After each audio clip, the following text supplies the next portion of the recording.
Appreciate that, folks, and I accept your nomination.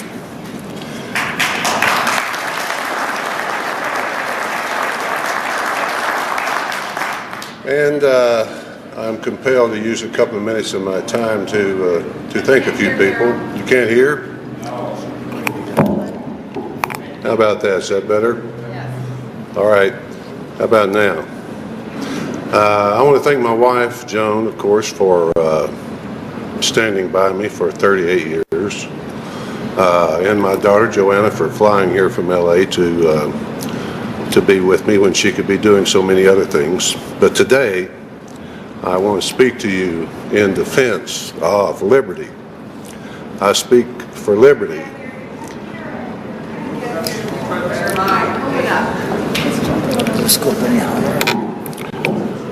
How about now? Is that better? All right, that's good. I speak of liberty today and against tyranny. I speak for the Republic and against the fascism that seems to be enveloping us. See, what it is, folks, is this government, the United States government, the general government, if you wanted to call it, would actually be a better term, was created by the sovereign states for a specific purpose. That purpose was to protect our God-given rights. That was the purpose of the government. Anything that runs afoul of that purpose is therefore illegal and unconstitutional. And since virtually everything this government does runs afoul of that purpose, virtually everything it does is illegal and unconstitutional. But there seem to be a lot of people who want it that way. This purpose to protect our God-given rights has been surrendered. It's been surrendered to a new government, a new global order that has enveloped us. These people, and they are people, they're people like us. They get up every day and they put their clothes on. They're normal human beings. If you meet them, you might even like them. They even have principles. They're just not the same principles as yours. Let's look at some of what their principles are. There are 6 principles that these folks have, 6 principles that have impressed me as what is coming. It's coming upon us very quickly. In fact, most of it's already here. We don't see it. Let me just say it like this. Mr. Trump has told us that he would build a wall on our southern border. Said he'd make Mexico pay for it to prevent illegal immigrants from crossing the border. But at the same time, he's saying that, and perhaps doing that, the U.S. government is building a fence around the entire world, the entire globe, to cover every human being on the face of the earth. And here are some of the principles of the people who are doing this. Number 1, world money. Now, what do I mean by that? Well, that probably doesn't even include you and me. When I say world money, I'm talking about the special drawing rights, or SDRs, that the International Monetary Fund is about to issue. This world money would be the money for international commerce, the traffic in oil and other things that traffic between nations, and a good way to help control the debt. Number 2, world taxation. Virtually close, very close to being upon us. What is the vehicle for world taxation? Well, global problems need global solutions. And what's a better global solution than a climate catastrophe? Everything, as someone alluded to speaking yesterday, everything is caused by climate change, from the destruction of the coral off Australia's coast to the polar bears in Greenland and Alaska. Everything is global warming, or now they say climate change. I'm just telling you that this is a global problem, and it's going to require global taxation. You can do a lot with trillions of dollars a year. That's what's coming, and it is upon us. This climate change agreement that was passed a couple of years ago, and notice they always call it an agreement. That's why. That's because they don't want it to have to be submitted to the Senate for ratification. It's just an agreement. It's going to involve trillions in a global tax. World government. You have to have a world government to administer the world tax and the world money. world government to enrich the people. We actually have at least the beginnings of this now. The International Monetary Fund is the de facto World Bank. The International Monetary Fund, the IMF, and the World Bank are the world's money source. And the G20 nations is basically a world board of directors right now. The United Nations, of course, it is what it is, but it's becoming a debating club with the G20 actually running things. Number 4, cashless money, cashless society, I should say, cashless monetary system. See, that's where we come in. No special drawing rights for us. Cash means privacy. No more privacy. This is upon us. I mean, our European friends, it's already happening there, and across the world, many countries have gone totally cashless. Their banks making statements that this has to be done. 60% of all money, they say, bankers say, is held outside the banking system. They want that money desperately. Everything you do, every penny you spend, every dollar you make, recorded and your account debited every year to pay your global tax. That's what's coming very soon. Negative interest rates. See, you have to have negative interest rates because you have to confiscate wealth. Inflation makes your money worth less. Deflation makes it worth more. So negative interest rates makes up the difference. You pay them to keep your money. Since it's all digital and all in the banking system, how convenient. Everything with a fee to the banks, of course. And finally, the 6th thing, debt monetization. All that means is that the banks create the money to pay the debt. You're wondering what happens to this $20 trillion of debt we have? Well, here's how it works. The government issues bonds. The banks buy the bonds, the central banks. They store the bonds on their balance sheet forever. That's a pretty good solution to a debt problem, and that's what's happening. In other words, they print the money to buy their own debt. That is coming, and it's what is going to save us from this debt catastrophe, they think. This avalanche of debt that's engulfing the world and the slowing of the world's economy. China's economy slowing down. People that buy stuff from China in trouble, and therefore China's in trouble. The European states, even Germany, all slowing now and all headed toward this system, most of them further along than we are. So what's the solution? What can we do? There are things we can do. If I were elected president, there are things I would do. Number 1, and I'll give you 3 of them. Number 1, get out of the supranational authority. The United Nations, obviously, get out of the United Nations. They,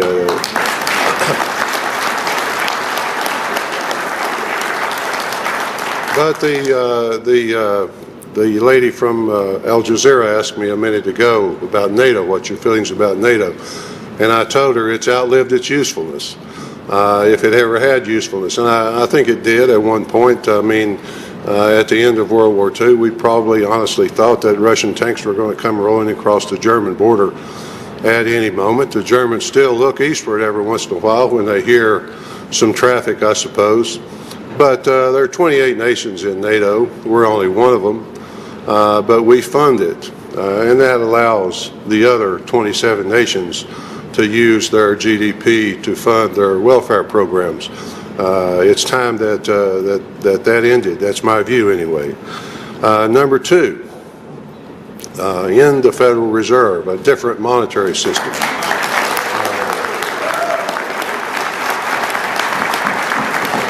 By that I just mean no more going to the king's table for his scraps. No more crying and begging for an audit of this bank. Please tell us what you've done with our money, kind of thing. My view is that the Federal Reserve Act should be repealed and the central banking system should be ended. Now, obviously, you applaud that here in this party, but you need to think about the fact that that would create a new America.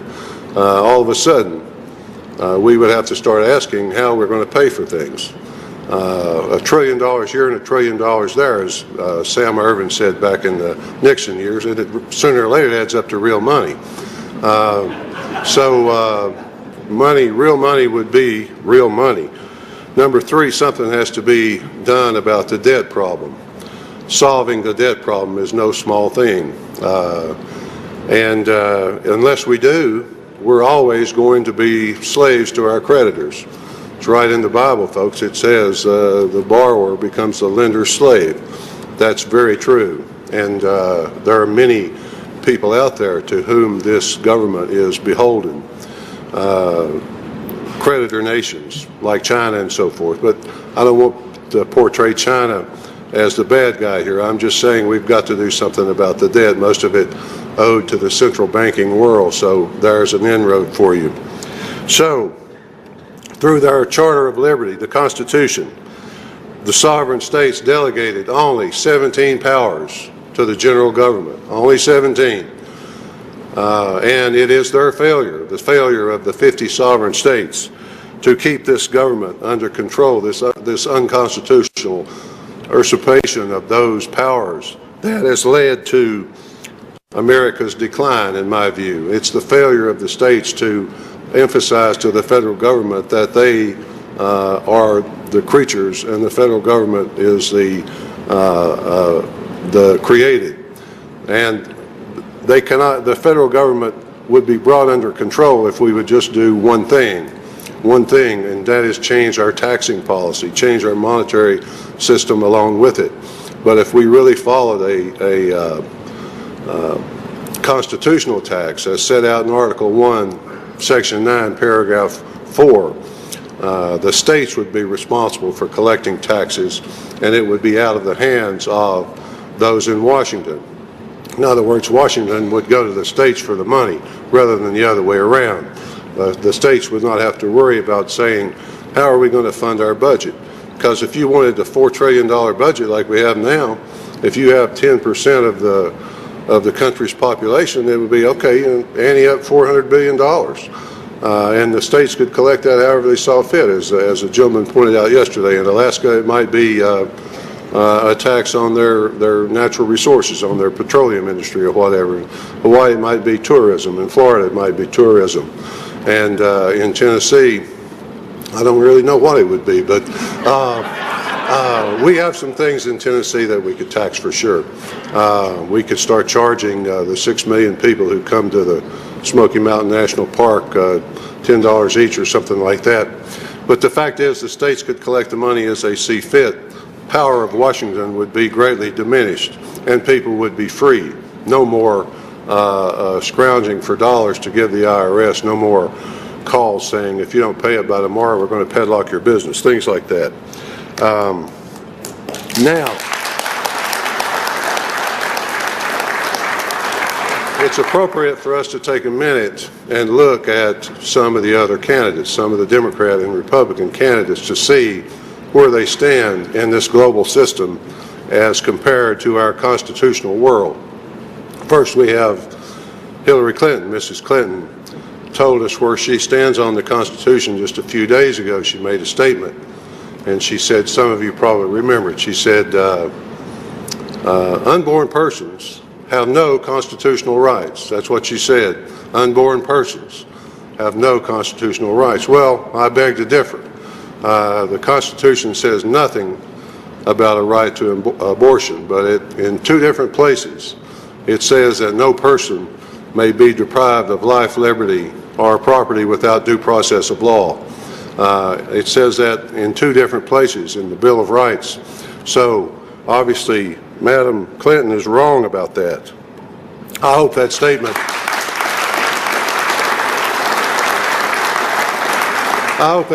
haunts her for the rest of her life, and certainly during this campaign. Now, Bernie Sanders, Mr. Sanders says he's a Democrat socialist, but democratic socialist, but there is nowhere in the Constitution where the general government is authorized to own the means of production and to allocate that production and to take from producers their property and give to others. That's not constitutional. In fact, The road to hell is paved with such ideas. On the Republican side, we have Mr. Cruz, who says some things. He says some things that we might agree with, you know, as they say, when all is said and done, more is said than done. But he worries me. He worries me because he bills himself as anti-establishment, and the people in the Senate seem to despise him, and they conspire to keep him from being nominated.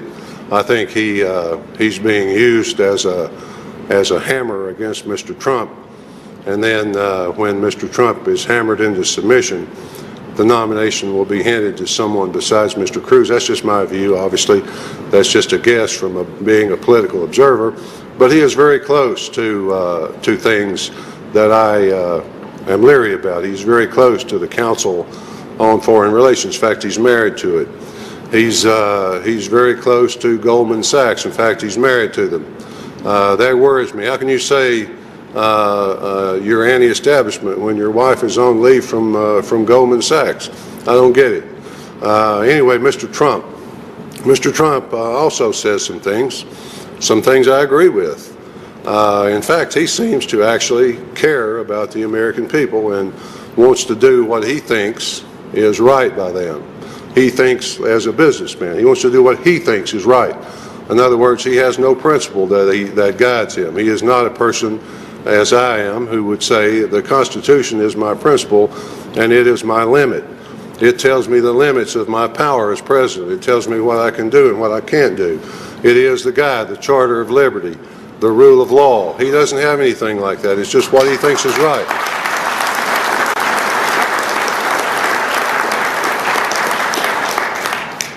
What he thinks is right is what he would do. And what we really need is a principle. To guide us, the principle is what I would live by. This supranational authority that I mentioned earlier, this authority that transcends nations, this global power, it is very powerful and very scary, and it's upon us. It's coming. As I saw in the movie one time, it's like a meteor hurtling toward the earth. It's definitely going to hit us. But what I'm encouraging you today is don't be afraid. There's no reason to fear them. We have to go out and boldly confront these people. There are two reasons why we shouldn't be afraid, why we don't have to fear them. Reason number one, God controls the civil affairs of man.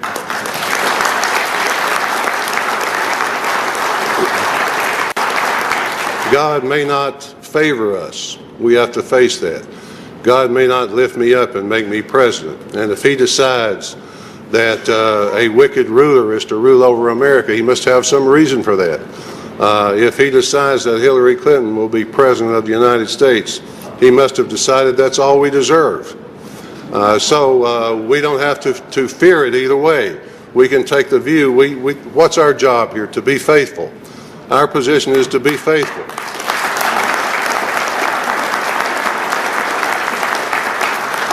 Just be faithful and understand that God often, the Bible is full of stories where he used wicked rulers to deal with his own people. And let's face it, we actually deserve it. And we should be praying that he would spare us this judgment. Number two, we're not descended from cowards. We're descended from great warriors. I'm not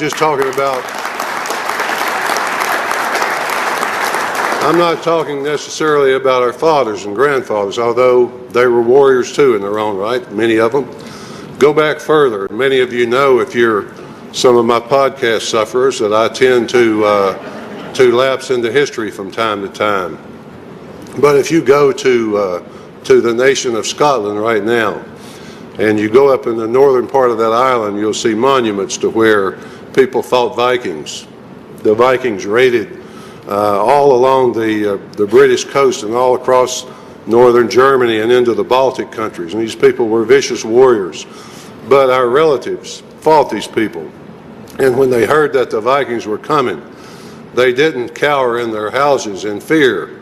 They didn't say, oh, I'm too weak. I can't go out and face these people, because it was fight or die. These people were vicious. They were destroying their families just as our enemies are today.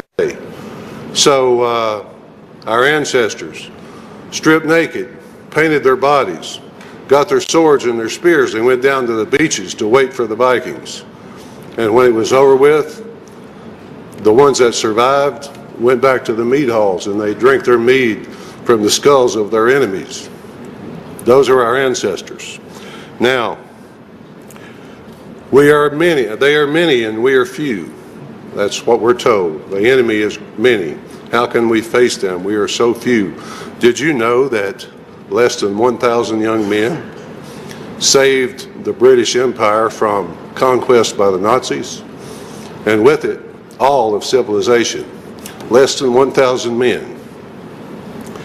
And they did it not by cowering in their homes, not by saying, I'm too young, although many of them were.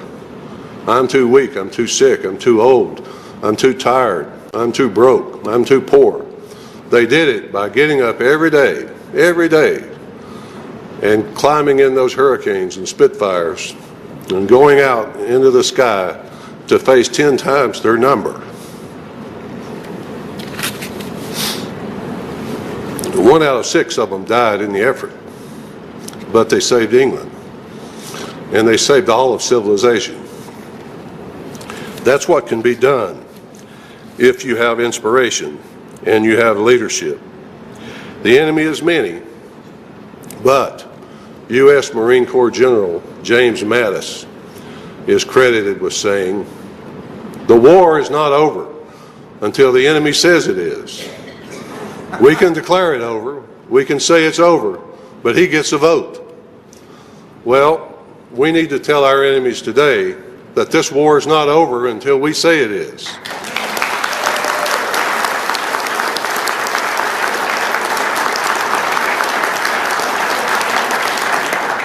Our enemies declared victory over us. He has said we're defeated, as we're told continually about climate change. This science has decided.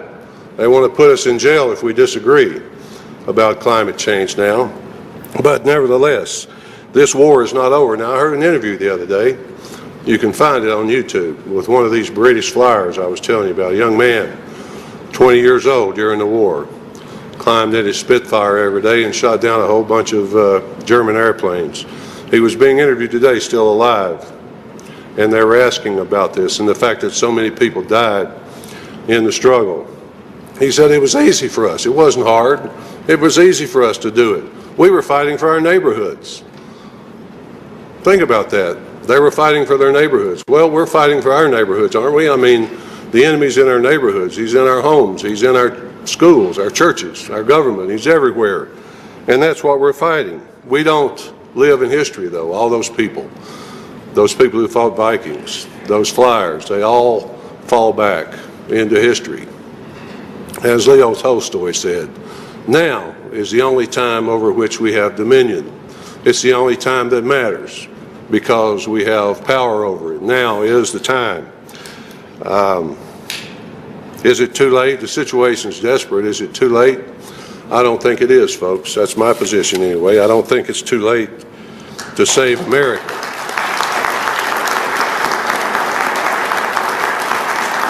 We've been given this chance. I'm telling you, I'm not a person who tells you if I'm not elected this time, the world's going straight to hell in a handbasket, although it is. I'm a person who says we're running out of time. This global system I was telling you about is on the verge of enveloping us. You can't walk down the street in any city in America now without being on camera constantly. Facial recognition software will follow you around the earth. Big Brother may not be interested in you, but he could be if he wanted to be. And that's fine unless you decide to go off the reservation someday. Someday we might not be able to have this meeting. The fact that we are able to have it right now is a good sign. It's a sign that America's not dead, it's still alive. The idea of freedom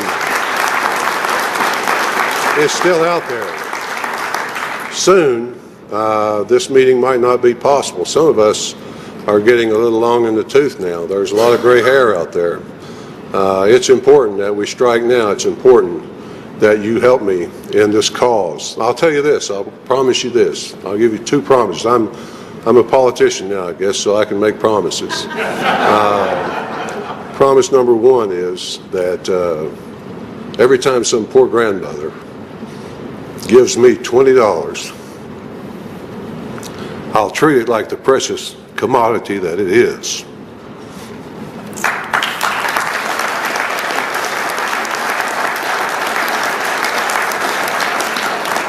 Number two, if God raised me up and made me President of the United States, what I told you I'll do, I would do, or die trying, so help me God.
I thank you for that. I asked Joan to say a few words to you, but she declined.